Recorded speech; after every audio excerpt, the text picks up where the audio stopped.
Hi there, welcome to my channel, A Wonderful Sheep.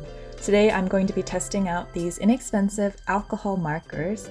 They are from Shinhan Art and they are the touch-twin markers. There's two ends, one has a brush tip and the other end is a chisel nib. I got these at the Seoul Illustration Fair last year at a discount price because the labels had some misprints. And I haven't really played around with them yet, so I'm going to do a quick swatch of the colors and then try to make some art with them. So I finished my swatching, and this is just a regular piece of printer paper. I've never done marker art before, and there is ghosting. When I did like double layers, like going in with extra strokes on these two, it definitely ghosted through, and it stained my table. So make sure you have something underneath, because I'm just going to use my sketchbook and try using the colorless blender. It's said on other videos that if you use the colorless blender, you can, I should put some paper underneath. Yeah, there's definitely ghosting if you go in with more strokes, but the colorless blender, you're supposed to be able to take off color. Oh yeah!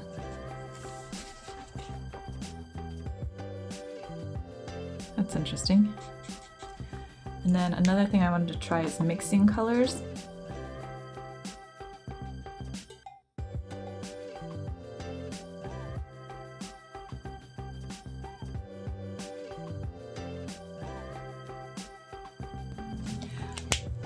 And a quick way to know which end is which is, first of all, it does say whether it's the chisel tip, medium broad, or the brush tip, but also the brush tip has this slight gray line here because this section of the barrel is gray versus being white on the chisel tip. So you can also tell with the gray line that it is a brush tip.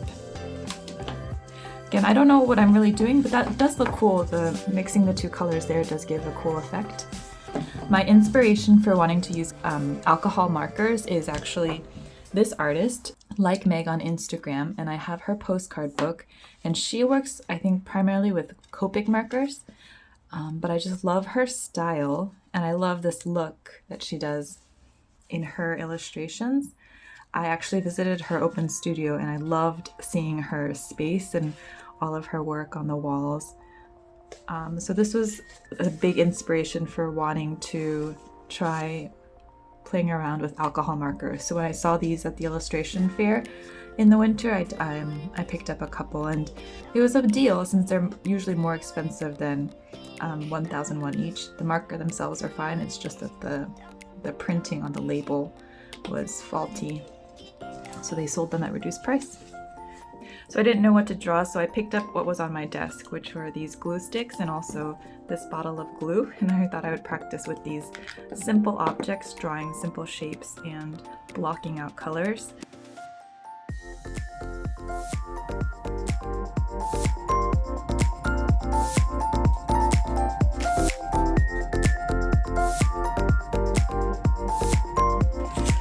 Sharpen it, nice and sharp. It says powerful in Korean, like literally powerful.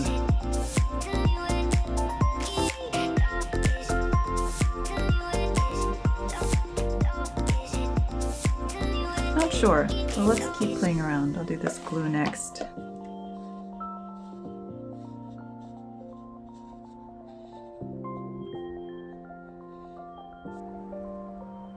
Whoops, that's not what I meant to do, but it's okay, we can fix it.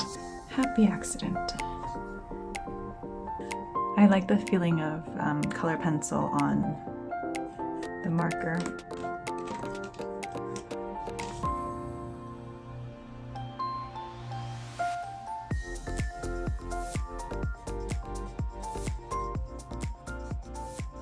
Let's call that a warm-up. So I don't know what to draw, so I got out my children's book of like Guide to Birds, and I flipped through, and I think I'll maybe try practicing these birds. Okay, 꼬리. I'll have to look up what that is in English. Let's just go in with the marker. So I think this is the scariest part of starting an illustration or a painting, is when you have this random circle and somehow this is supposed to turn into a bird. With alcohol markers, I learned that you can't do like a sketch underneath with pencil because it shows up, so you just have to dive right in. And so I started off with a circle, and then I filled in the rest of the body and the branch that it was sitting on. The alcohol markers themselves were a little streakier than I expected. I don't know if that's because they were a more inexpensive option, or if just alcohol markers, even if they're better at mixing than water soluble, you still can't avoid a little bit of streakiness. I haven't tried Copic markers yet, so I don't have a point of comparison, but it was okay because I knew I wanted to go in over this with mixed media, specifically colored pencil. So I left the streakiness, and it kind of adds to the texture of the feathers, I think.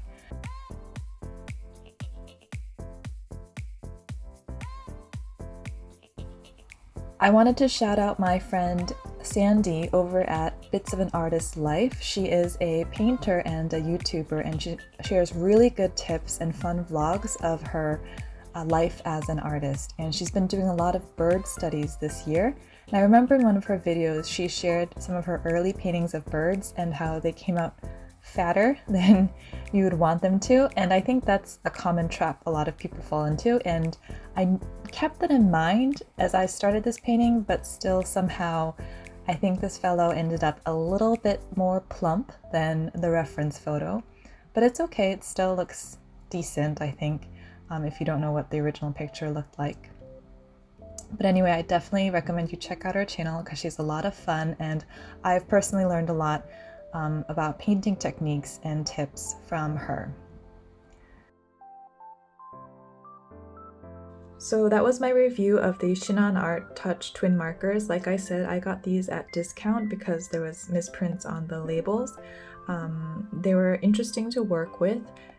At first they were a little streakier than I thought alcohol markers would be, but as I kept going over, and eventually, since I covered up a lot of it with colored pencil, I didn't notice the streakiness too much.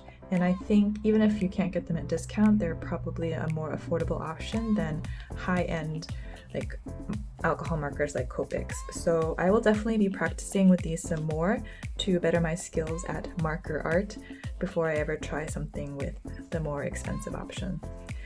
Thank you for watching, everyone. I hope you stay healthy and safe and well, and I will see you next time. Bye.